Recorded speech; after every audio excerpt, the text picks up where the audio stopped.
है सर्वांग सुंदरी, हमें देखकर तुम भयभीत क्यों होती हो? हम तो तुमसे प्रेम करते हैं।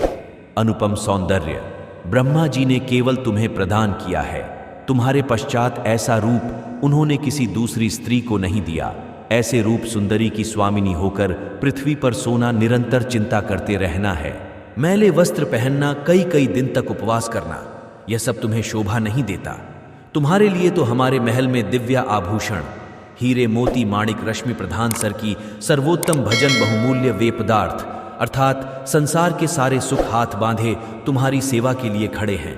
तुम वहां आ जाओगी तो रानी मंदोदरी हमारे सहस्त्रपुत्री या दासियां बनाकर तुम्हारी सेवा करेंगी। सचमुच श्री राघव की धर्मपत्नी होने का परम सुख जो मेरे भाग्य में लिखा है, वह तीनों लोकों में किसी स्त्री के भाग्य में नहीं लिखा होगा। राघव की धर्मपत्नी बनने का सुख वनवासी भिक्षुक के पास अब क्या रखा है? उसके सपने देखना छोड़ दे मूर्ख स्त्री। पहले तो उसे यह भी नहीं पता चलेगा कि तुम कहाँ हो, और यह पता लग भी गया तो लंका में कोई मानव प्रवेश नहीं कर सकता। और अब तो यह भी भरोसा नहीं जीवित भी होगा या पत्थरों से सर पटक पटक कर मर गया होगा। उसे भूल जाओ और एक बार मेरी ओर देखो। त्रिभुवन सुंदरी, केवल एक बार किसी भी स्त्री का छल बल से हरण करना, उसी से बलपूर्वक अपनी पत्नी बना लेना राक्षसों का स्वधर्म है। फिर भी हम तब तक तुम्हें स्पर्श नहीं करेंगे।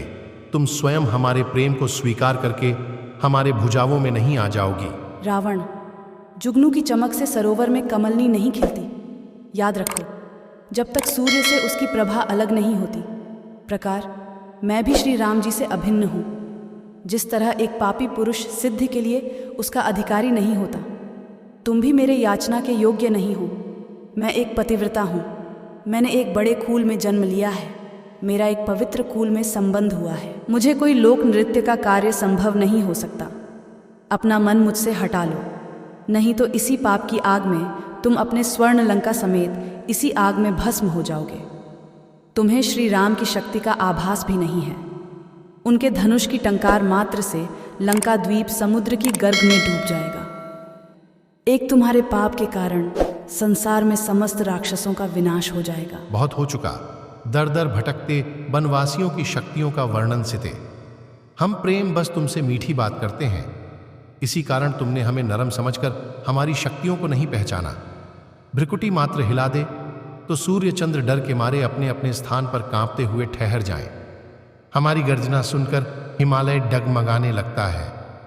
समुद्र आकाश पाताल में रहने वाली समस्त समुद्र आकाश, पाताल में रहने वाले समस्त देव दानव, गांधर्व यक्ष किन्नर नाग, यहाँ तक कि नवग्रह भी हमारे आदेश की प्रतीक्षा में हाथ जोड़े खड़े रहते हैं। यदि ऐसे ही अपनी वीरता पर गर्व था, उस दिन छल से मेरे पति और मेरे देवर को आश्रम से दूर भेजने का कुचक्र न रचाते और उनके चले जाने के पश्चात मेरा हरण न करते।